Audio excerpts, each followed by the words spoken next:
Hi, good afternoon. This is Dr. Welling. I was not going to do another video. I just did one yesterday, but I had a very interesting conversation with some of my Amish community. And basically what was asked of me is the difference between fear and anxiety. A lot of the books out there for us learning psychology, I've been in it for 25 years, so I have a little bit more experience. And this is why I have formed my own belief system. Kind of like separate the definition of fear. They say fear comes from something outside or external, like an event. You may not be able to pay your bills. You may fear about a party up the street. You may be worried about the car crossing the road incorrectly. You may get into a wreck. The anxiety they define as pretty much internal, that there are misconceptions and perceptions inside of you and inside your brain that you're thinking, and that is true. However, fear is also behind that as well. I do not separate the two between fear and anxiety. I think they go hand in hand, and I think they work together to absolutely make someone's life debilitating. And if you sit there and you continue to ask yourself, why am I stressed out? You probably have in your mind the first words that you say are, I'm afraid, or I'm worried. Those are all stemming from fear. So I really think they go hand in hand.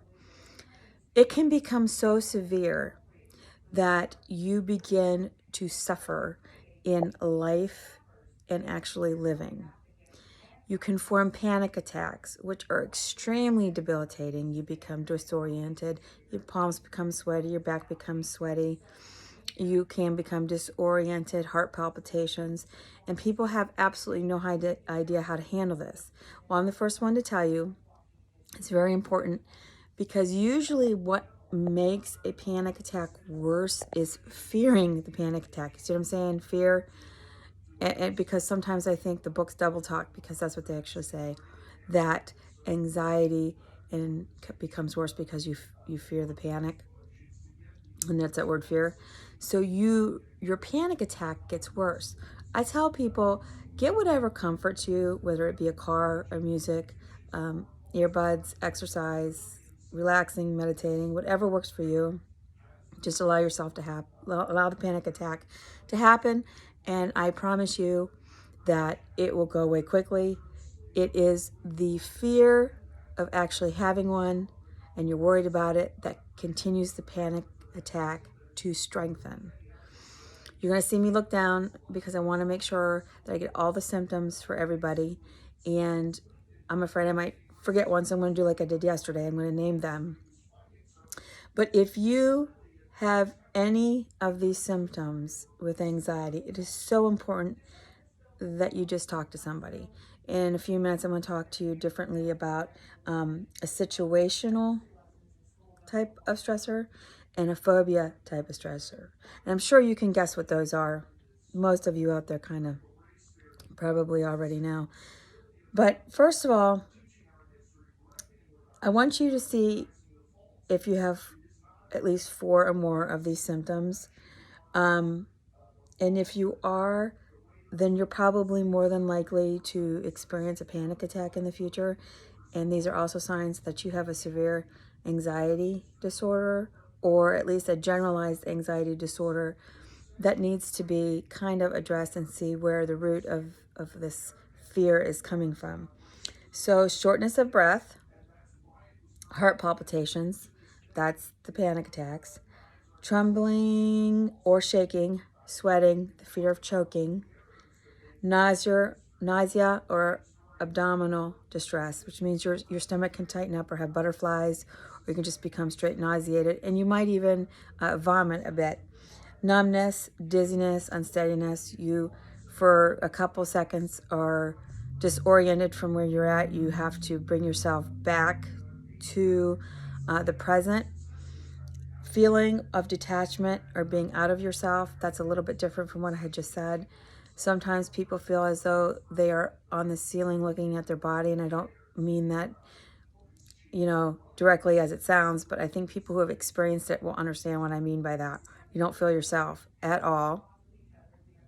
You have hot flashes or chills. I had said that before. You get sweat. I've always, when I've had mine, have had really sweaty palms. But you can also get chills and a fear of dying, which I said a lot of people experience panic attacks, often go to the hospital because they fear that they're having anxiety attacks that are causing a heart attack. And that is not true. And, you know, you get in there. But listen, here's my advice to all of you guys. If you've got chest pain, don't just say it's a panic attack. I would advise you to go to the emergency room. If they think it's funny that you're there because you have a panic attack, then that's all well. We don't want to make a mistake and say it's a panic attack, and it's actually a true heart attack. So my advice is go anyway. And a fear of going crazy or out of control. That's a lot of what happens with panic attacks, is the fear that you don't have control. And people who don't have control get really an uncomfortable, uneasy feeling. And a lot of us like to have control of our lives, and panic attacks definitely take away that control. And that's why I said kind of surrender to it and let it happen, and it will go away. You will actually be defeating it. So don't try to control it. Just relax into it, and it will go away pretty quickly. I would like to talk to you quickly again about situational type of anxiety. This comes from such things as you have a flat tire, or a loss of job can be more of a definite phobic, because people can fear that. But if it's just a quick loss of job, if it's even just the mildest stressor of doing dishes, or situational stressors that are temporary but are soon to be resolved. A phobic type of stressor is something that lasts. It's a true fear. I find this a lot with relationship counseling. The fear of being abandoned, the fear of being brokenhearted again, the fear of being cheated on, the fear of being hurt again, whether they enter into another abusive relationship, and then walls go up, and they will form panic attacks if they feel like they're getting close to anybody. It's very common. I find it also a lot in my trauma treatment, that in the trauma, they dream about it and they wake up in a panic attack and they don't understand why they do. My definite answer to that is you most likely dreamed of your trauma, and it puts you into a panic attack as soon as you woke up, and you may not know it, but your body is still experiencing those sensations from that dream. So if you've ever had that, I'm going to explain that to you, because your mind and your body are still reacting to your dream. And a lot of us, I remember my dreams, but a lot of people do not. So a lot of you will wake up and not know why you're in a panic attack, and that will drive you crazy. I'm telling you, it's because you had a dream that you're not remembering, and your body is having a physiological, biological response to that dream, regardless of whether you remember it or not. One of the things that I've noticed a lot with clients through the last 25 years is thinking. They think too much. You constantly can put yourself in fear and have panic attacks when you think of things that would never happen. Guess what? I fell victim to this too. And we all do it. Whether people want to admit it or not, some people may not have panic attacks, but I guarantee you that they have thought of things that do not happen and won't happen. But our minds love to go, what if this happens? That alone can set somebody into a panic attack. And it can also form what we call generalized anxiety, where you have just day-to-day stressors just bombarding you. Plus you have an add-on of things that you are stressed out about that are never going to happen, because your mind races about all the what ifs. I know there's a lot of you out there that do that. And when you say that, I would like you to take a piece of paper and go, something positive. What if I won the lottery? Because if you're saying, what if I get in a car crash tomorrow, it's just as likely as, what if I win the lottery? What if I win a brand new house? What if the person I'm in love with proposes to me?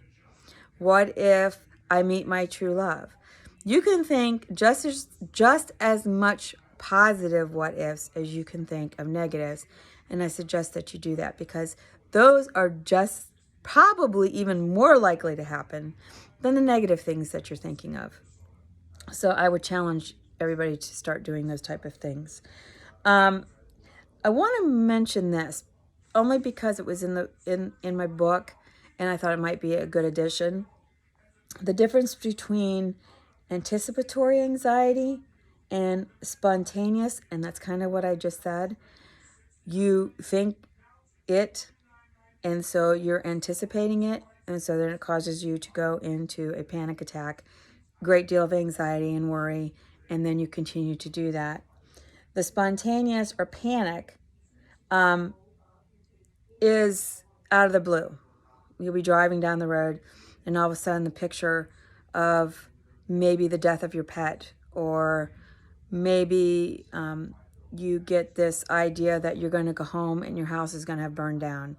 I know those are terrible thoughts, but that's a good way to explain to somebody what a spontaneous is. You actually, in an instant, it's there. Or a child runs out in front of your car and you're able to stop, but that spontaneous anxiety, fear, it's right then and there. It's caused by something that just actually happened that quickly. That's very common as well, especially for people who drive for a living. Let me tell you, that happens a lot. People pull out in front of them and you begin to panic, and then you go home thinking, what if tomorrow I go out and something happens, and then you move right into the anticipatory. So I think that spontaneous can eventually move into thinking about that it could happen and the anticipation. So that's how that all ties in. I am kind of a guru when it comes to treating panic attacks and trauma and doing relationship kind of mental health consulting and life coaching, and I'm going to tell you why. A lot of fear is involved with relationship problems. A lot of fear is a lot of trauma symptoms. And if you can help someone understand, because education is the key, usually just understanding why, because isn't that the question that always puts us into anxiety? We always sit there and have to rationalize why. And once it's understood how it happens, and maybe some tricks to either get it to ease down or slow down, we begin not to exhibit a lot of these stressing things like thinking what ifs or the racing thoughts that go in your brain. And you will see that through even holistic approaches such as meditation and exercise, your anxiety and panic attacks will decrease. So I want to end with that. I'm going to do probably a segment as well on this topic because anxiety seems to be very high these days with everything going on in the world, and I want to make sure that people don't think that they're going crazy or they're abnormal. Probably, I would say you feeling anxious is probably one of the most normal things you can feel these days with all the stuff going on. I want everybody to walk in hope, think positive, keep loving your heart, always keep fighting and never give up. And that is it for this segment. And I wish everybody a great rest of Monday afternoon. See you later. Bye-bye.